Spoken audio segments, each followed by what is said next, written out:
What up, 3 a.m.ers? My name is Sean. My name is DJ. Welcome back to the 3 a.m. podcast. We're just a couple friends, sans one friend. We tell scary stories. We tell funny stories. Welcome back.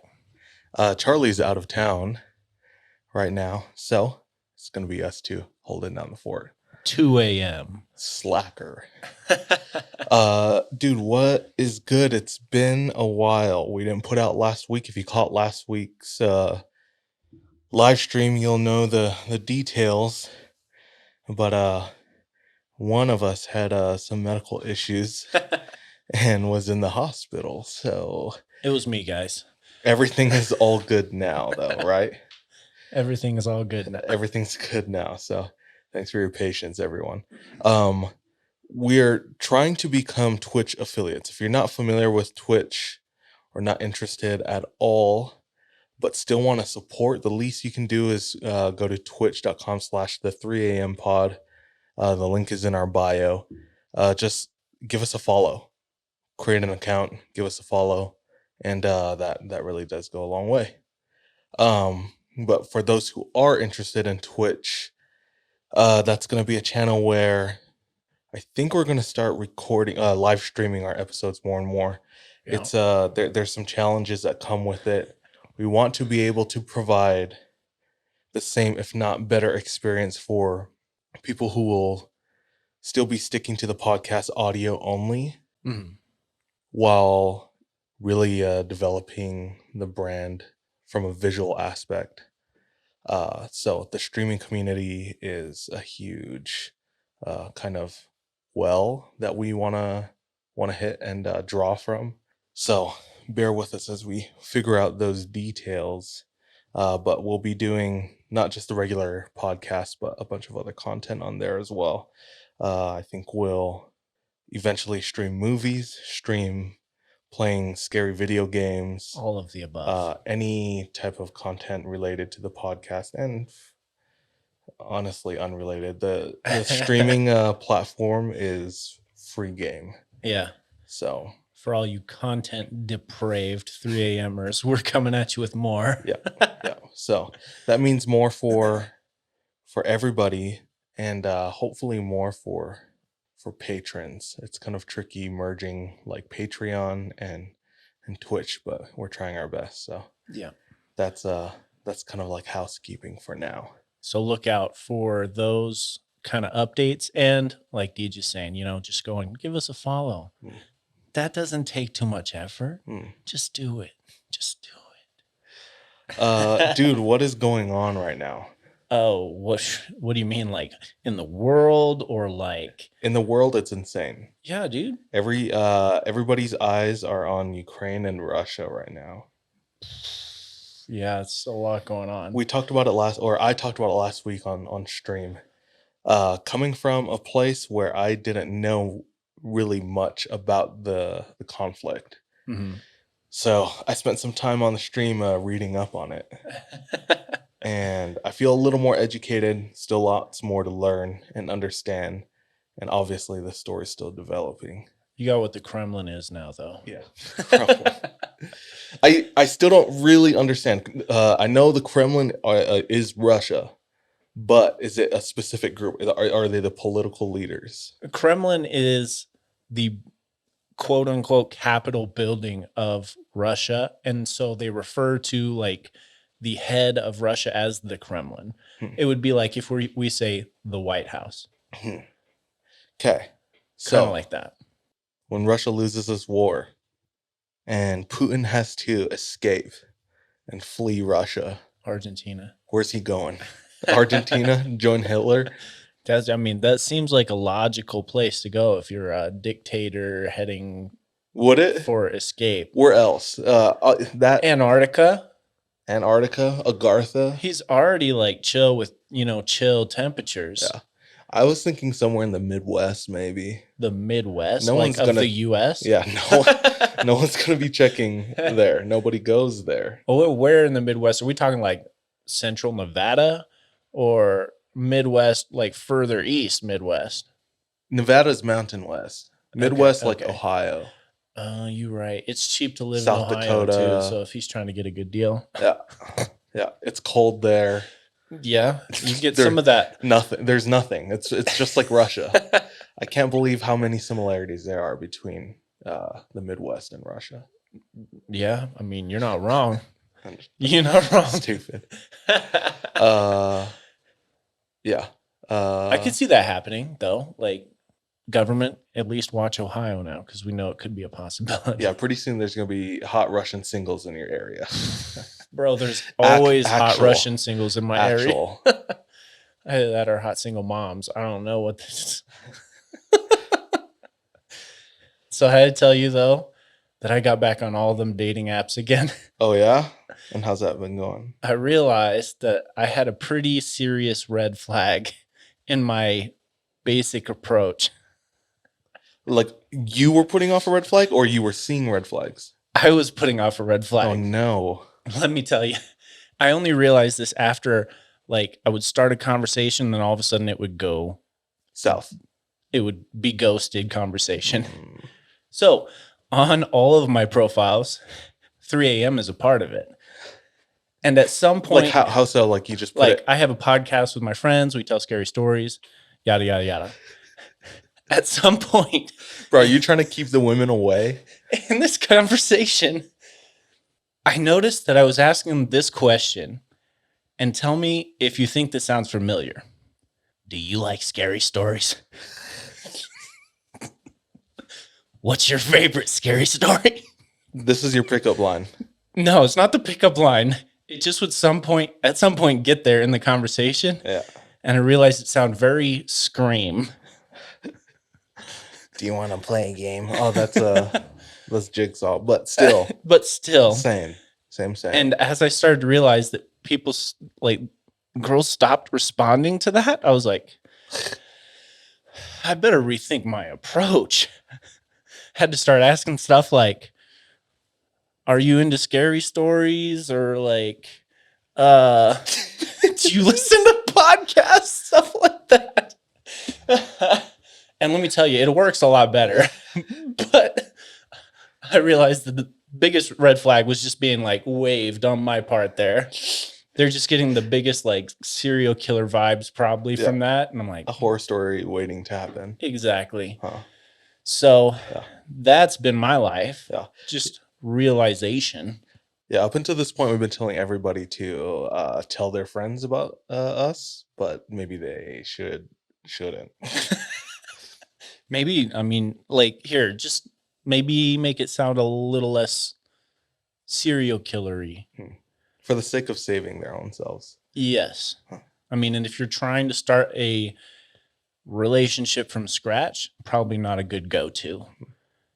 Just what I've learned from experience.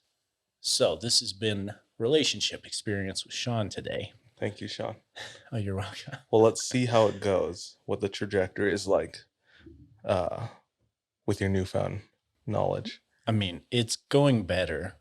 Not as bad as it was before, where I'd be like, yo, why is it that why are these girls just stop responding to me all the time? And I realized it was right after that line. Every time. Without fail. Hey, but here's the other thing. Like props. They know when it's a horror movie and they know when to GTFO. I mean, it's not a horror movie in this case, but True. if it was, they would be safe. Girls are masterminds at that now. Oh, yeah. With the amount of time they've put in to listening to true crime podcasts and true crime documentaries, they have all the tools they need to succeed. Oh, yeah. Speaking about dating apps, have you seen, what is it on Netflix? Is it The Tinder Swindler? I feel like I have seen that like pop up. You never watched it, I haven't watched it. Is that the one with that girl from Ozark? No. No, it's a real life thing. I remember that. I do remember seeing the Tinder Swindler too, but I haven't watched it. It's about this dude who claims he's part of like Middle Eastern royalty, comes from like rich oil family, and swindles all these people that he matches with on Tinder into giving him thousands and thousands of dollars. Okay, I have questions. Go.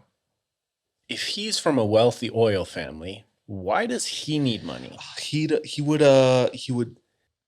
spread this story like after getting to know them and getting further into what seems like a relationship. Uh-huh. Uh, he would spin this story where his family cut him off and the money was used for some type of ransom, Oh, shoot. something to like save his place in the family or to get back to his family, something like that. I don't understand the full details. How are they sending this? Is it like But Venmo? a Or few like a few girls bought into it and sent him thousands of dollars, and he ran away with it. also, who is just sending money? Like, I have trust issues, and I don't trust someone with my Wi-Fi password until I know them for a solid 6.5 months. Yeah. Who is sending thousands of I don't know, dollars? dude. A genius mastermind. And let me also take notes from the Tinder swindler because, every once in a while I need some money too. What dating apps are you on? All of them. The Holy Trinity. What is all of them? Bumble, Tinder, Hinge. Hinge is actually the one that I prefer. Bro, what about Mutual? I'm also on that too. Okay, if you're not Mormon, this is very unfamiliar to you. Sean, tell us what Mutual is. It's a dating app very similar to, the most similar would be Tinder. But it's exclusively for... It's exclusively for... I wouldn't say exclusively, like you don't have to prove. No, yeah, but you don't have to prove. It's meant for... Well, and they like ask you a question when you're signing up. Are you willing to keep the standards of the LDS Church? The Mormon Church, yeah. Yeah. So it's not Tinder for exclusively, Mormons. but Tinder for Mormons. Yep. So same amount of dick pics are getting sent. Honestly, okay, so our homie Janelle, who we've shouted out before, we're in Hawaii and we get a text message. She gets a text message from her roommate, and we open up the video, and we're in the van, and she plays it, and we're watching a screen recording of her roommate, who comes up with this guy. His name's like Jeff or something. He's like, "Am I interested in Jeff? No, but I'm gonna look through his profile, see what he has to offer." Of course. Yeah. Takes a swipe, full on dick out. Shocking to anybody on any platform. Jarring. But even more so on like a religious dating app almost. Like Christian Mingle, but like more like Christian Dingle, you know? It's that's, I don't know. I don't know how many girls run into that on Mutual, but I don't know. I honestly don't, but I feel like I don't know how many girls run into that on Tinder, Hinge. I only know the one situation from Janelle. Obviously those things happen more in the DMs than this was like on his public profile as you're swiping. Yeah, so it's very just aggressive. And it was multiple pictures from different angles. I mean, to each their own. He was obviously very confident in himself. I wonder if that's working, because if it is, my man had like the camo hunting beanie on with like the Oakley gas can shades in his bedroom, with his dick out. So that's a vibe. That's right the there. That's the Mormon dating scape in Utah. Yeah. So it's a bleak and lonely place, as Rihanna would say. What are the main differences you've run into with being on all these social media apps? You've used them for a long time, but mostly with Mutual in comparison to all the others. Well, I would say that there are more real people on Mutual. Real people? Because like on Tinder, you get fake profiles everywhere. I see. Like I'll swipe, it'll be a match, and first of all, that's the red flag. I'll be like, now I have to make sure this is a real person because they matched with me. And then I'll go through and, they don't have any bio, or they have 4 pictures that are kind of like a little pixely and it's only them. And you're like, damn it, this is not a real profile. Yeah. And then they hit me up and like, also, it's another red flag. Definitely not a real profile. What about, okay, once you get through all of those fake profiles and you match with somebody on Tinder and Bumble and Hinge, what's the difference between the girls? Is there, or boys? Girls. You can come out on this platform. I'm coming out as only girls still. Is there something to be said about maybe like the culture, expectations, the world of dating? I don't feel like I'm being interviewed as much on like a Tinder or a Bumble, whereas I feel mutual. They're interviewing you. I feel like it's more of a job interview. It's like, what are you going to school for, or what's your job? How much do you make annually? Like, so it's harder. So on Tinder, what's it like for you? Oh, it's just casual conversation. You just jump into a topic. Yeah. Usually it'll be something like have in common with them off of their profile or something like that. Yeah, that's an easy start. Also, let me just preface this as well that I have had no success. So if I'm doing this wrong, then let me know. Bro, we get maybe once a month or so. We don't have a huge following at all. Nowhere near a huge following, at least on Instagram. But about once a month, monthly, shouties be sliding in the DM for Sean. I don't know if I'm seeing all of these. Me and Charles see them, and we immediately hit up the group chat. Be like, Sean, check out at whoever they want to meet up. This has maybe happened like once or twice. That's not true. Max 3 times. They're looking for you. They heard me say, "Do you like scary stories?" And they fled. They ran away. They became patrons. So yeah, it is the lonely place described in the Rihanna song. Fell in love in a hopeless place. Yeah, it's a hopeless. What's in your bio? Shit. Let me check. Where's my phone at? What's in your bio, and what do you think is the hooker on your your dating profile? So like, is it the pictures? Are you a little thoughty with your pictures? I'm very me with my pictures in that all of them are taken outdoors. And if you were to guess if I had a suit or not, you would guess no, because everything is on top of a mountain. Okay. Or climbing a wall. Okay. Or there's another mountain. Or 3 a.m. or the Legend of Bigfoot. I can't believe you, dude. I can't believe that. So obviously the 3 a.m. is a huge, like hooker. What about your bio? My bio. So this one on like Hinge, they ask you to fill out different prompts. Yep. So one is like, this is my year for, and I put bagging peaks because I'm going to summit 10 peaks this year. One prompt is I take pride in. I run a podcast with some friends called 3 a.m. Scary Stories. I'm just hoeing over here for 3 a.m. And then an overshare. I told them I'm an INFJ, Enneagram 9, and a Slytherin. So that's my overshare. But, like, who knows? Those could all be red flags for people, too. Oh, he's a Slytherin. I can't swipe yet. Stupid. So dumb. You'd be surprised, though, how many people are like, no for Slytherin. People have actually addressed that. Yeah. Oh, yeah. A lot of people be like, well, you're a Slytherin, but I guess I can still talk to you. Stupid. I hate people. I hate people. And I'll be like, oh, I'm actually one of the good ones. But like one of the good ones. So like I said, though, still has yet to be successful. So if there's any, relationship coaches out there that want to see my profile, it's on there. You'll find it. You'll see it. We should fund a couple sessions of you seeing a relationship coach and document that.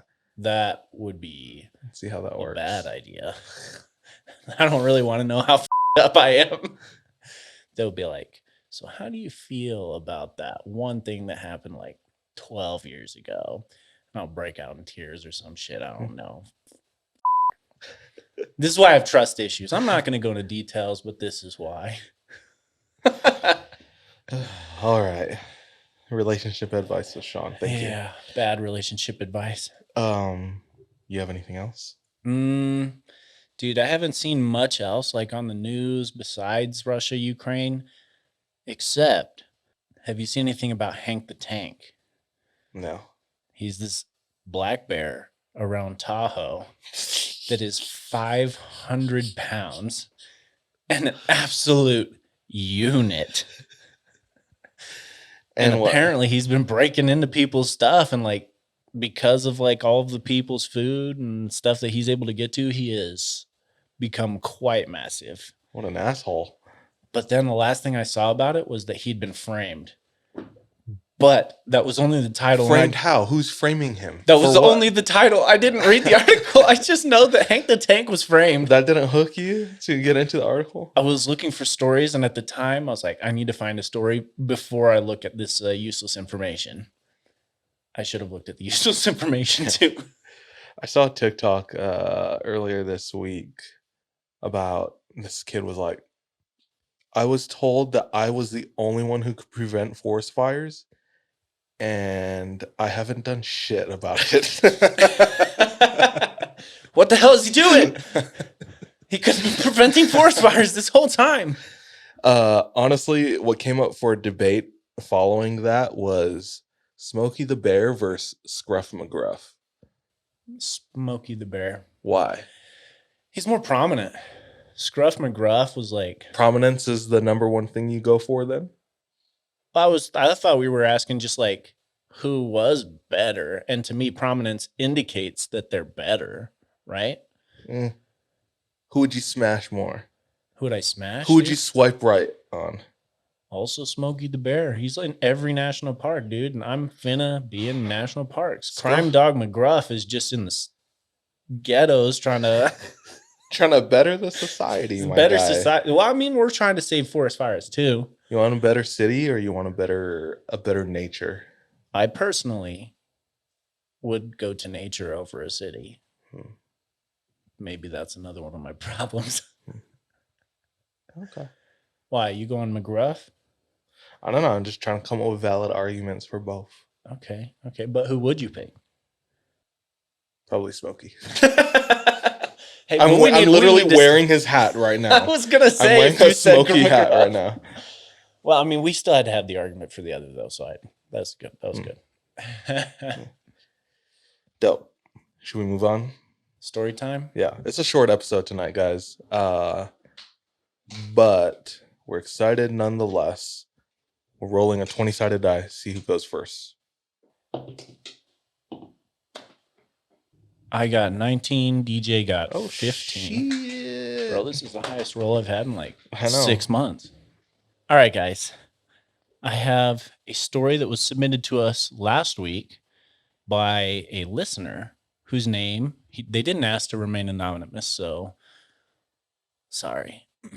So this guy's name is Jordan. What's up, Jordan? He's from Texas. Sucks. And this happened to him when he was in 9th grade. I don't know if that was recent. That's just what he said. So in 9th grade, Jordan gets invited to his friend's house for a jam sesh. They're all going to bring over their instruments, going to jam a little. His friend lives with his older brother, who's 27. So he's headed over to their place. One of his other buddies comes and picks him up so that he can also like bring his amp and his guitar with him. So they head over to the friend's house. They're just going over to chill, crack some drinks, play some music. He gets over, they set everything up in the garage, and they just start jamming away. Eventually, a lot more people show up. More and more people show up, and less of those are people that Jordan knows. Turns out, a lot of them are friends of his friend's older brother, so the 27-year-old. So a lot of people are just coming over and chilling at this point, and a lot of them brought drugs. So this is now a different kind of party than he signed up for. He's just jamming away in the garage with his friends. One guy comes over and he's like, yo, come and take a hit of this shit. And Jordan's like, no, right? no, Because I don't he's listened to McGruff. He has listened to McGruff. He does say no. And a minute later, the same guy comes back with his friend's older brother. And he's like, are you going to come over and take a hit with us? Pushing again. Jordan once again says, nah, man, that's not for me. Square ass. And then once he declined again, the guy yelled back at him. And he says, well, you can walk them, bro. I don't with bitches. What? Aggressive. So aggro. At this point, Jordan's like, oh, okay, what the hell? I was obviously here first. We were the ones doing our thing now. I guess, yeah, I'll just leave. Jordan's friend comes over and he's like, yeah, sorry, man. Like, they're all high AF and they might actually do something. So I honestly would get out of here. And so he starts packing up his stuff. He's going to walk the way home now because his friend's not coming with him. But his friend was like, no, just leave your amp and guitar. You can throw it in the shed. I'll bring it to you tomorrow morning or something. He does that, and then he takes off. It's about a 7-mile walk from his friend's house back to his place. It does go through some like wooded area, back roads. And at one point, he's going to cross a bridge that kind of comes out of the forest out onto like a main road with now like lamps and everything out on the other side. And Jordan is walking in the middle of the road because at night he doesn't want to walk on the edge of the road, which I have to say does sound probably like a smart idea. You don't know what's on the edge of the road. So he's walking down the middle of the road. He gets across the bridge, and all of a sudden he hears something coming from in the branches and the trees next to him. It sounded like it was kind of like a medium-sized animal, maybe like a large raccoon or something in the trees. So he started looking closer to just see if he could tell what it was. And eventually, as his eyes kind of adjust from being in the lit area to being able to see into the trees, he sees something that looks almost like a medium-sized chimp, like a monkey, like swinging around in the trees. He's like, what the hell is this? He starts backing away. Like, where is this? Texas. Oh, Texas. That's right. So he doesn't know what it is. He starts backing away. As he starts backing away, the tree branch starts shaking violently. And then whatever it is starts like climbing down from the tree. Oh, terrifying. Terrifying. And he backs all the way to like one of the lampposts where he's like fully in the lit area. He hears the thing come all the way down the tree and almost fall into some dry leaves at the base of the tree. Might have been drunk. And then he can hear it walking up along the side of the road, coming closer to him until it gets within range of where it's being lit up by the lamp and the moonlight. At this point, he's terrified by what he sees. It looked like the body of a chimp still, but with the head of a dog. And it had like green eyes, matted white fur along a grayish, scabby body, and no lips as well, so its teeth were bared towards him. He's frozen in fear. Bro, this is Scruff McGruff if he didn't graduate from the DARE program. He didn't say no. He's come to get him. Yeah. Damn. So he's frozen with fear for a split second. And then a moment later, he has this flight like reaction. He turns around and starts sprinting up the road. Yeah, you're not fighting a monkey dog hybrid. No, absolutely not. Or probably outrunning it either, but as he's sprinting down the road, he keeps kind of looking back behind him to see if there's anything behind him chasing him. It doesn't appear to be following. Eventually, he does get to one of those 24/7 gas stations, though, and like runs inside. And there's actually several police officers in the gas station eating food. It's probably like one of them nice ones, like Maverick or something. And he's just like, he runs in, he sits down, he's kind of panting. And one of the officers comes over to him. He's like, are you okay, son? Son? You good? You look a little pale. And Jordan's like, no, I bet my friend that I could beat him here, and I guess I'm first. Just something like that. And the police officer's like, well, it's too late to be out. This is now, at this time, it's like 1 a.m, 2 a.m. He's like, it's too late to be out now. So I'm going to need you to head home. And Jordan's like, okay. He gets up and he starts heading. And the officer's like, do you need a ride? And he tells him no. He's just right down the street. What a dumbass. So he gets out of the 24/7 gas station, runs back down the street to his house, did not see the monkey dog hybrid again, did live to tell the tale. He does not walk that path anymore at night. And who knows what he saw? But it did sound vaguely similar to an urban legend that has been told. Let me just preface this as well, that this urban legend is actually fictional. However, I also believe that urban legends have some base in truth. Right before I push the brim of my glasses further up my nose and say, I don't think this is true. Dude, why didn't he go with the cop to go investigate? I don't know. He doesn't say in what he submitted for his story. That would have been big smart. So I do have a couple of pictures, which you'll see up here on the YouTube video. This is one option for what it could have been and possibly the most likely scenario, in my opinion. Before you show this to me, this is the body of a chimpanzee, the head of a dog, no lips. How else did he describe it? Matted white fur on a gray body, green eyes. What in tarnation? This is the most likely culprit. A regular chimpanzee. That's a regular ass chimpanzee, dude. A buff ass one. Dude, this is like this is goals for anybody. But like skinhead and all. The heat of the moment, I believe it's entirely possible this is what was seen. However, the urban legend is this. Ugh. Oh shit. Which we'll also post a picture of. Okay. This was allegedly caught on a forest cam. And what it is called, like I said, before everyone discounts what I'm going to say, it is entirely possible this has truth and it's based in truth. But it's called the Rake. No doubt you have heard what the Rake is and that it is a fictional character. Okay. Right? Yeah, I'm now pushing my glasses up to my face and saying I don't believe in the Rake. I personally do not either.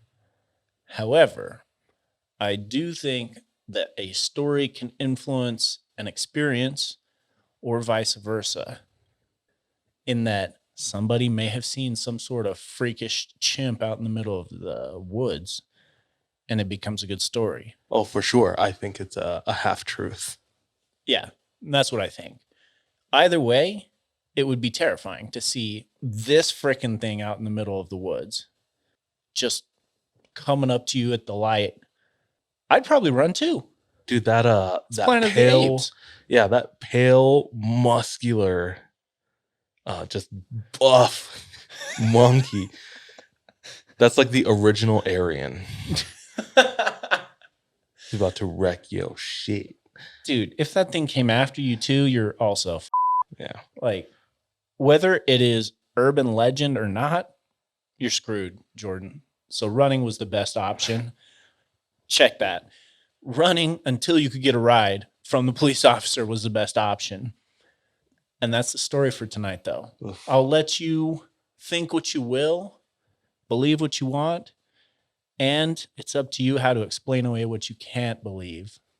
So that's me for tonight. Dude, thank you, Jordan, for sending that in. Shout out. I was hoping that you would. Uh, I've been finding in the last, I don't know, 20, 30 episodes, my favorite is grabbing like a real story and then linking it to something that's more, I guess, substantial, or like where you could, like, there's already like either research done on it or uh, something we can find Mhm. to read up Yeah, and on I the think subject. that it just sounded too familiar to like that specific thing Hmm. that I couldn't really go into more details on it because I already know it's not real. Damn, a monkey in Texas. I mean, I could see that though. You got Joe Exotic out there, all kinds of freaking weirdos out there. I mean, sorry, no, they're not all weirdos, but like, there are a lot of them. So Hmm. I could see that 100% being a situation. Damn, dude. Maybe it was Kevin. Oh, frick. That thing had too many muscles to be Kevin. Is it me? That's you. All right, dude. I'm actually very excited for this one. It's from a listener named Andre. What up? And Andre's from Romania.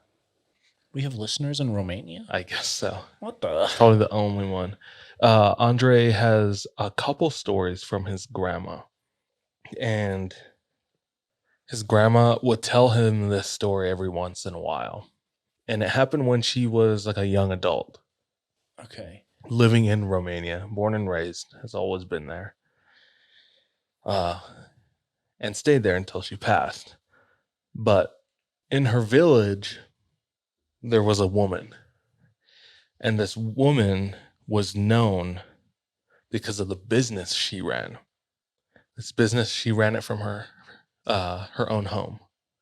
A real girl boss, a real boss babe, a real hun. Now, this woman, this is how he said it, and I quote: "People paid her to solve their problems. What? Questions were never asked, complaints never made." So, this woman lived alone. Apparently, she had 3 daughters, all 3 of which ran away from her, Okay. moved to the big city, Bucharest, Mm. and never came back. Sus. So this woman had just a weird background and was kind of a rogue character in the village. Nobody actually knew her outside of her conducting business Uh-huh. and with her clients in the village. And when people would go to her house to pay her to solve their problems, they always made comments about how there were strange noises coming from the attic. What kind of strange noises are we talking about? Voices, whispers, footsteps, banging. Uh, and this happened enough where finally somebody nutted up and asked her about it. Mm-hmm. This woman proclaimed that what was in the attic was her very own slave demon. What? So, after that kind of became the rumor around the town, this woman started to reveal a little bit more here and there about herself. This woman was a self proclaimed witch. Oh, frick. And the problems that she would solve would be kind of the last resort for people. They've exhausted all of their options and they would go to her. She's the final Final boss. the final boss. And they always noticed the attic. And another really strange thing that happened was this woman was old, and over time, her house and the exterior, the yard, would get really unkept. But there were times where people would wake up in the morning and they'd see overnight all of the yard work had been done, and some of the yard work was too much for an old woman to handle by herself, let alone throughout the middle of the night when it was silent. Right. So weird, almost like chores being done, and like heavy physical activity, farm work being done for her by something or someone. Yeah. She couldn't do it on her own. So there are 3 stories I have from her. One is how she became a witch, and the other 2 stories, the other 2 I have is firsthand experiences from doing business with her, Oh, frick. having her help with these specific people's problems. So before that, I wanted to dive a little bit further into Romanian witchcraft, and it's a very prominent thing. I feel like anytime we have a story from like Romania, it's like 10 times scarier. I mean, we've talked about it before. I've talked about Hoya Baciu for last Halloween. We've talked about Vlad the Impaler and Elizabeth Bathory. Just referenced that it's the birthplace of Dracula and the origins of Dracula and Transylvania. It just has a lot of weird stuff going on. So I wanted to look into it further and see its relevance today, more than in places that I haven't looked before. So there's a woman named Maria Campina. She, I believe, is still alive today. And Maria Campina is known in Romania as the Witch Queen. The Witch Queen of Romania. Damn, it's quite a title. Let me tell you how she got there. So in 1989, Nicolae Ceausescu and his wife Elena were the communist leaders of Romania. He was the prime minister or president. But in 1989, he was overthrown, tried, and executed for his crimes. Damn. He and his wife both were executed. They're executed by, I think, their own personal guards, which were 3 of them. And the guards also brought on, kind of opened the gates to the public for this execution. Oh, so everyone could just come and watch. Not only that, but participate in the execution. And they were sentenced to die by firing squad. Oh, frick, dude. So they open fire, they're executed, and their bodies at the end of the execution had about 120 bullets each in each body. So I don't think they're gonna survive. they went in. Up until that point, Maria Campina, the Witch Queen, served as Nicolae's personal fortune teller. Oh. The Witch Queen herself, Maria, actually predicted their demise, their execution. Only told it to his wife, Elena. Elena was furious about it. Right. Didn't believe her. But that didn't stop their fate when they were executed in 1989. 2 decades later, just over, in 2011, the Romanian Ministry of Labor officially recognizes witchcraft as an official profession. What? Not only witchcraft, but healers and fortune tellers as well. All in the same bucket of like witchcraftery? Yeah. Okay. So when you go online and apply for an LLC and you pick your category, you'll find witchcraft. Damn. And fortune telling and healing. Maria Campina, like I said, I think she's still around today. She definitely was in like the 2010s. Okay. She's older, but she's known as like a white mage. Just like black magic, there's white magic. and she used her powers to heal. She used it for good. Oh. So she is somewhat revered. Actually, she is revered, at least in the witchcraft community in The Romania. white witchcraft community of like white magic, or I think in all of it, because even though black magic witches and white magic witches probably don't Like- work with each other, probably not. like they'd their still be prominence like, is they would still respect, mutual respect, Sure. probably. I'd assume so. But yeah, she lives off of her riches from that time, being their main advisor and fortune teller. She has a super gaudy home, and you can look online. I tried finding English interviews. They're all in Romanian. There's no English captioning, so I had to. Stupid. A lot of my research came from just articles published by Romanian newspapers. So that's just a little background on Romania and how prevalent witchcraft is. Mm-hmm. So after that, I went back into the accounts with Andre's grandma in the village and the self-proclaimed witch with the slave demon in her attic, who helps her do her gardening, you know. So those stories I will be sharing with our patrons. We're here in Romania, in the Romanian countryside, and we're learning about Andre's grandma. That was my stories about Romania and the witchcraft there.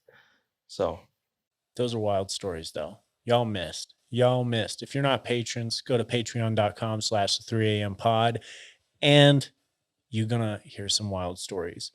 I told you, like, anything about Romania, Transylvania, 10 times scarier. Russia, 10 times scarier. Not only that, but our entire back catalog of bonus stories. So go and check it out. Thank you for your support. I think that does it. That's it. Short up tonight. Thanks for sticking with us. We love all of you. Hit us up. Chat. DM. Swipe right. Let's go. Until next time, trust your gut and watch your back. Be careful out there. See ya.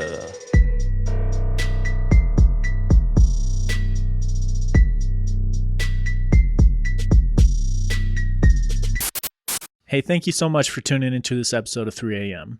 If you want to support us, visit our Patreon, where patrons have access to exclusive content. If you're not able to support us monetarily, don't worry. This episode is on us. You can still rate and review us on whatever platform you listen to us on. It really does go a long way. You can also follow us on social media. Our handle everywhere, including Patreon, is the 3AM pod. Finally, do you have any scary stories? If so, submit them to our website, the3ampodcast.com. We love any audio or visual aids that can help bring your stories to life. So file uploads are welcome with your written submissions. We're anxious and excited to hear from you.